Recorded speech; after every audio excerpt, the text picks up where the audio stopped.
Chronicle of a Corpse Bearer by Cyrus Mistry. Chapter 1. Present Tense. Bombay, 1942. Oi, LG, you bloody drunkard! Still lolling in bed! There was no sound more revolting or hateful to the ears than that voice which plucked me rudely from my garden of dreams. I was under the bower of the giant banyan with Sappy. Of all our numerous hideouts in the forest, this was her favorite. But in that instant, when Buchia's hideout's falsetto impinged on my consciousness, she was gone. A wretched fatigue hugged every inch of my body like a lover. On my threadbare mattress, I clung to traces of remembered sweetness, longing for more sleep, but knew it would be denied me. The flimsy front door of my tenement was being slammed and rattled with an ugly insistence. Presently, the odious shrieking came again. 2 minutes is all I'm giving you. Not out by then. Straight away, I'm dialing Koichi's number, and so much the better if he's mad for being woken at this hour. I'll tell him everything. Fucking corpses have begun to sink. Mourners are congregating. But your chief Kandiya is still in bed, pissed out of his skull. Abusive harangue, the crunch of footsteps on gravel. Both receded. Oh, fuck you, Butcher, you are not paying for our drinks, are you? No time for a sip of water, let alone a tumbler of booze. Rustam and Bhumi would have given anything for a quick stopover last night.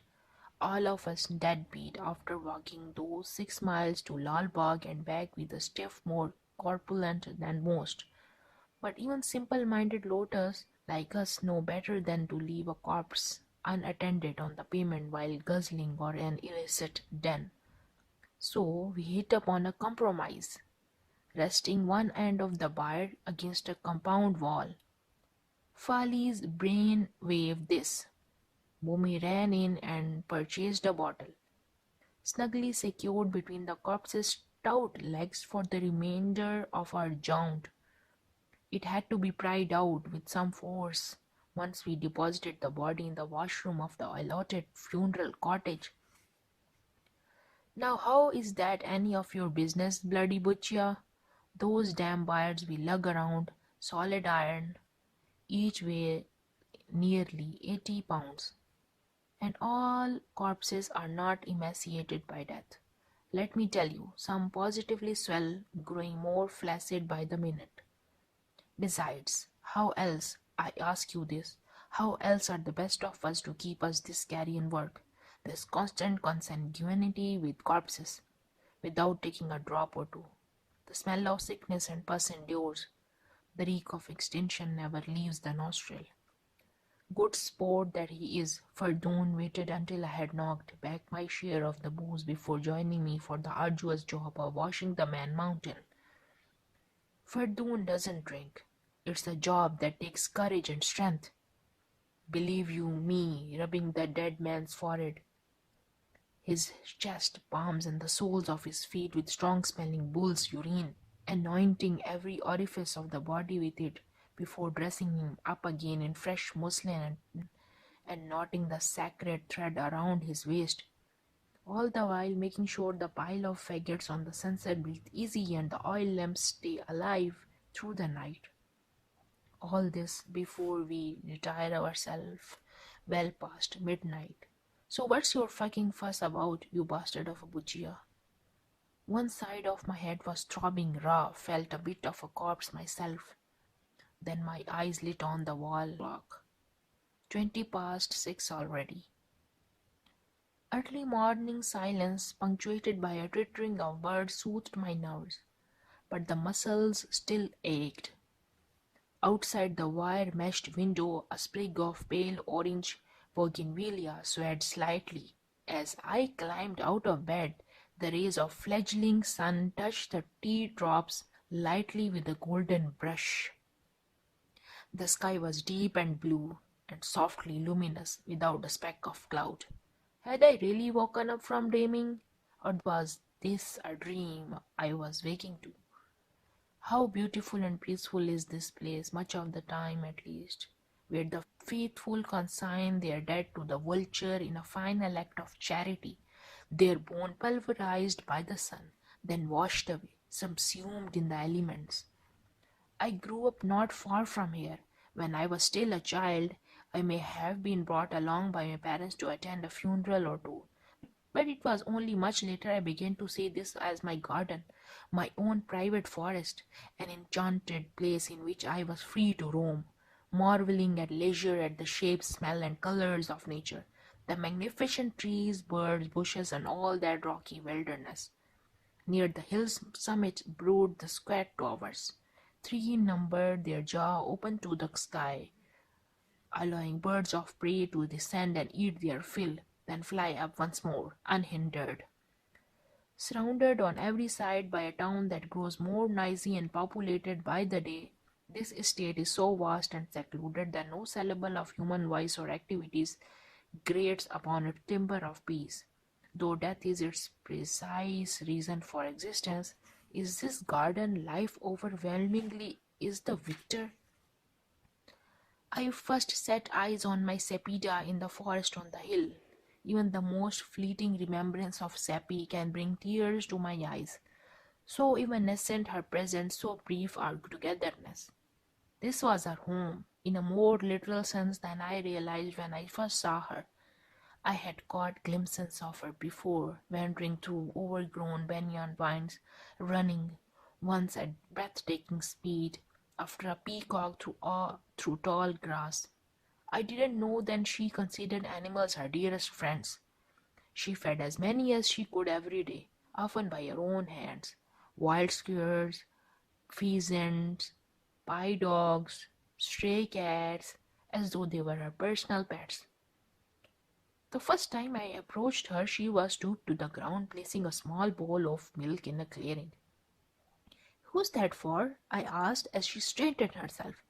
She was shy, only smiled without meeting my eyes, but after a moment answered, "A snake, a big grass snake, who comes and drinks it all up whenever I have any to spare." Lovely as the breeze wafting through the trees, just as light and feathery, she seemed to me a gawky yet beautiful child of nature, completely at home in those woods in which I befriended her, and later became her lover. 7 years have passed since then. Already I feel like a pack animal. I am 26-year-old and strong as an ox, but the worst definitely telling on me, on each of us. No, I don't mean the physical strain. That can be rough, no doubt, so much as the contempt and abuse we receive for doing a job no one else will touch. Can't deny I always knew it would be rough. It's more than most people can stomach. Many had warned me, let alone you, the coddled son of a priest. But in those first years, Seppi was at my side. Nothing, not the direct prediction of ruin and misery, could have kept us apart. People said it was disaster for first cousins to wed, that our children would be scratin, but we never felt as we had a choice, you see. And never once in those 7 years did I ever feel let down or regret my decision. Nor did she, for that matter. Every evening, returning home from work, the happiness that gleamed in her eyes solved every ache of my bruise, healed the smarting of swallowed insults. In her mealy, narrow coat at night, her love refreshed and rejuvenated my body, and all that alarmist talk came to naught. Our child was born perfectly normal. But now, Sep is no longer with me, and even in dreams I don't see her so often. Dull nausea swelled and passed as it did every morning when I woke to the certain knowledge of being alone. My heart ached with longing for the woman who had taught me how to love. But I was running late. I threw a crumpled muslin gown over my night clothes, slipped into my white clothes boot and cloth cap, but essential accessories of my uniform, and knotted the string on my face mask. I paused for only an instant to gaze at my 3-year-old curled up in a corner of her mattress, unmoved by Buchia's rooks. She was still engrossed in a deep sleep. A fierce surge of tenderness shuddered through my body, and I swear on Sappy's sweet forehead to protect her always. Come, son, your tea is getting cold. Timurus's living quarters abutted my own, separated by no more than half a wall of exposed brick and flaking plaster and a thatched veranda. He would have heard Buchia screaming and caught a cup of tea ready for me, not so much from the kindness of his heart, I should say, as to hasten me off to work so he can have my little one all to himself when she wakes. It annoys me how possessive he grows day by day. Crossing the threshold that divides our home, I came face to face with Tamu, seated as always in a square ratted chair in the same pair of striped pajamas I had seen him wearing for weeks now. The same translucent vest with the striped sleeve that revealed his dark, hairy body, a thin, vulpine man of scruffy habits made ridiculous by age and incongruous tumescence at his abdomen. Since Sappy's death, we have been thrown together a lot. I depend on him much more now. I do, but try never to forget shouldn't trust him an inch. Yet nearly every day of the week for several long hours I am compelled to leave in his custody the most precious portion of my being, my baby, Farida. Simply, I have no option. A large mug of tea stood on the small teapot beside him, covered with an upturned saucer. Benchot Buchia woke me from such a deep sleep, said the Moras, bullying and yelling his head off first thing in the morning. What that bastard needs. No, I won't say it. What? Don't like to start my morning with swear words, but really a bamboo up his arse all the bloody way. I'll drink to that, I said, swallowing a generous swig of lukewarm tea. 6 corpses yesterday. No joke, Tamu, lugging them in all over a town. And on top of it, the Joker claims we came back sozzled. Fucking slob doesn't know his arsehole from his grope.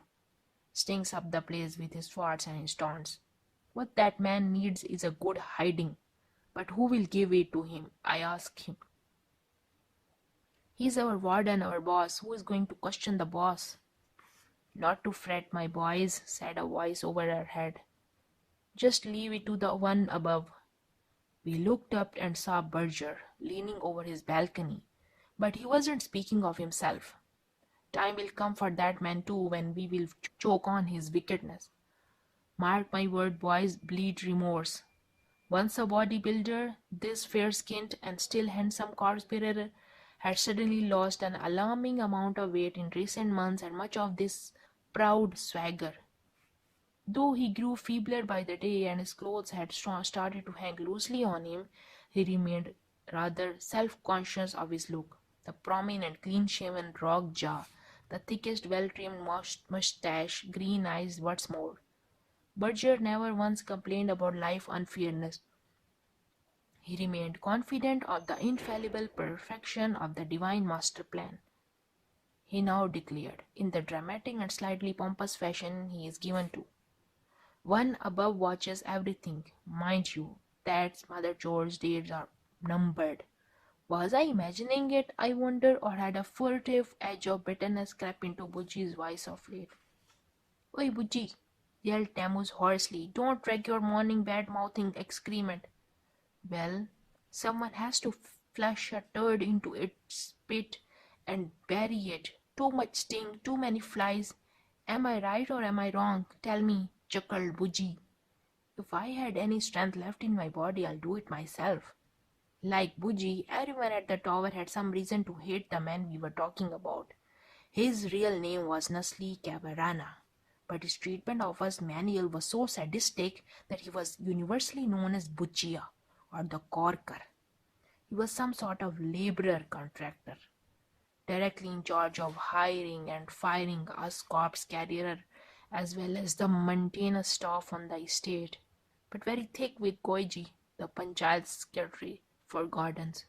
God knows what sort of deal those had struck up, but somehow Buchia had become an inviolable fixture in the tower's establishment. Now today, God knows what sort of day it will be. I sat resuming my conversation with Tamu. Have you heard anything at all? Bloody hell, so many Parsi corpses in one day is just not normal. Papers say certain districts have seen an outbreak of gastropareil dockyard Khetwadi, but these things have happened before. Shouldn't last more than a few days. Gastro? That's the only official euphemism, boys. More like cholera, interjected Butcher from above. Then, with apocalyptic finality, he turned to go insane. But no one, mind you, knows that how bad, and it could have lasted longer than just a few days, mind you. So much fanfare about that bloody hearse that they bought. Insertion in Jamme, Jamshed and all gone fut already, asked Demo. At the garage being repaired, son, he replied. Engine trouble, claims Buchia. But my point is whether it's cholera or gastro or whatever, they had better hire more khandias. You guys should refuse to work like this. 16 hours, 18 hours, and especially you, a necessaire. In my time, no hearse, no nothing. But we never saw more than two. At most three corpses in a day. Oh yes, there was another time much worse than this. Even earlier, in my father's day.